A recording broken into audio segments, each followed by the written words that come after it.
Okay, the time is 10:27 a.m., June 17th, 2025. So as I typed with the guidance, I have to stay offline, okay? But I am directly supposed to say this and make it very clear what this is about, and so that I will do.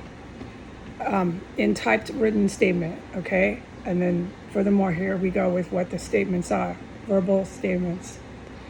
Any more letters, handwritten or typed up letters from my biological legal relative, my biological mother, any more letters I put in the file with everything else that comes in the mail here, okay, which I have priorly stated what that file consists of.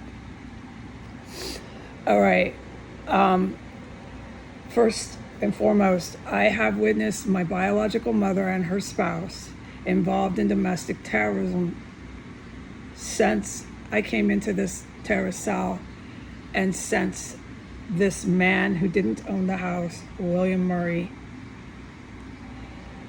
who I strongly believe that was not his name, and I still have no evidence to where or how he died, who is still on all the bills here as a living person, utility bills, and who is still receiving jury summonses as a living person, on and on and on. So all that kind of mail I just put into a file, and there's lots of other mail and lots of other stuff and things that go in that file, and so does my biological mother's mail she sends to me. What I am to say here, secondly, is that letters consist of the Department of Mental Health coming to arrest me inside of a violent historic terrorist cell. That's the only reason why the letters are sent through the mail system, and why they are sent to the door. Okay, so when I receive the letters, I haven't yet, but I'm anticipating I am possibly going to, another letter from my mother. When I receive the letters, I'm always glad, first thing, that she's alive, okay, because she's involved with domestic terrorism, and there's nothing but murder and desecration of corpses here, manufacturing of chemical explosive weapons, manufacturing of IEDs, and stockpiling and usage of chemical weapons, gases that are all lethal. So when she sends the letters on behalf of the fraudulent terrorist fake owner Thelma Hogue, and when she sends letter after letter intentionally for my arrest inside of a terrorist cell, this violent, this dangerous, this historic, my first thought is I'm glad she's alive, because she has now, what I have concretely witnessed, involved herself with extremely dangerous people. Okay, I'm glad she's alive when she sends the letters.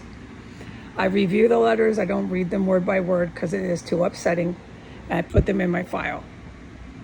I review the letters to assess a few things, which we can talk about at another time, and then I put them away and I put them in my file. I am to say this clearly, what I have been stating. There will be no arrest made of me, the survivor of violent terrorism. By no means whatsoever is the Department of Mental Health, the Department of Defense, the DOD, is behind this. Is the Pentagon, any sitting official 6 blocks down the street from this nightmare, physical armed combat, going to have me arrested inside of this house?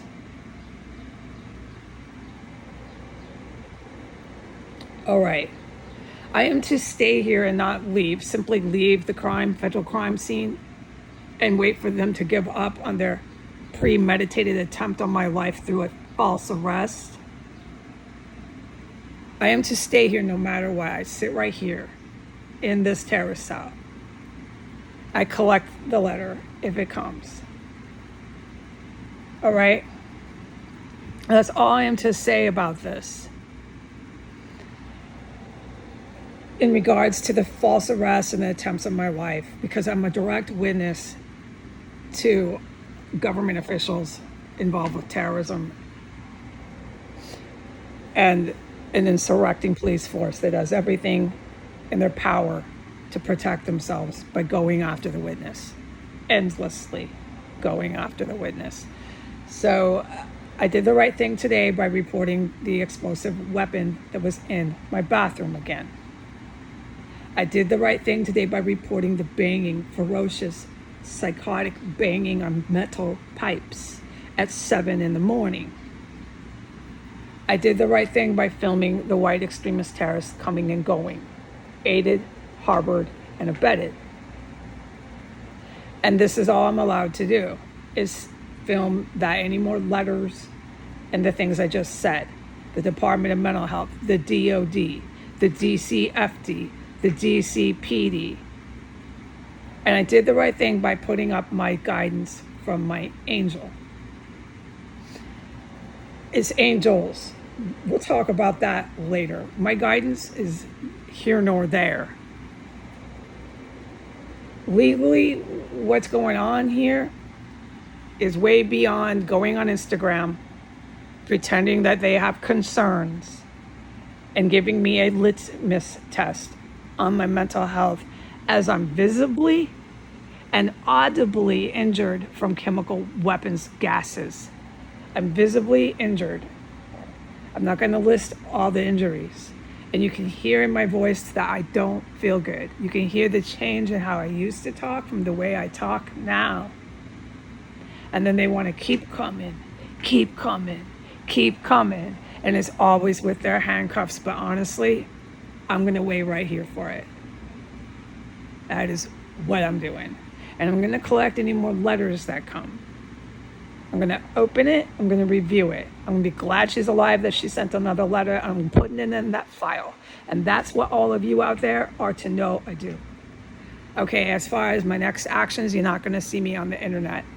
The United States sitting officials are way too involved with the mob, way too involved with foreign militaries for me to be on social media. I've said that time and time and time again, all right? That's awesome advice from my angel. All right, goodbye.